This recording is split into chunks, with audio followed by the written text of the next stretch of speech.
مت کرو ایسا، وہ جو دین آپ تک پہنچائے ہیں اس پر عمل کرو، ان سے محبت کرو۔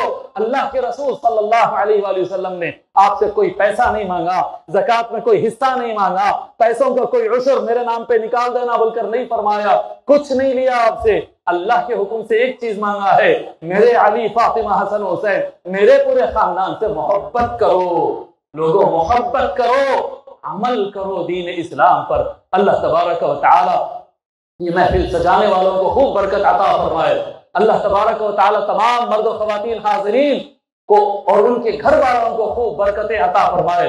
ہم سب کو قرآن اور اہل بیت کو مضبوطی سے تھامنے کی توفیق عطا فرمائے، قرآن پڑھنے اور سمجھنے کی توفیق عطا فرمائے، اہل بیت کی اتباع اور محبت کرنے کی توفیق عطا فرمائے، اور ہم کو سیدنا باز سوار رحمت اللہ علیہ کے اس احاطے میں آ جائے اللہ، پنجتن پاک کا فیض ہم سب کو عطا فرمائے اور ہمارا خاتمہ بالخیر فرمائے۔ وما علینا الا البلاغ، السلام علیکم۔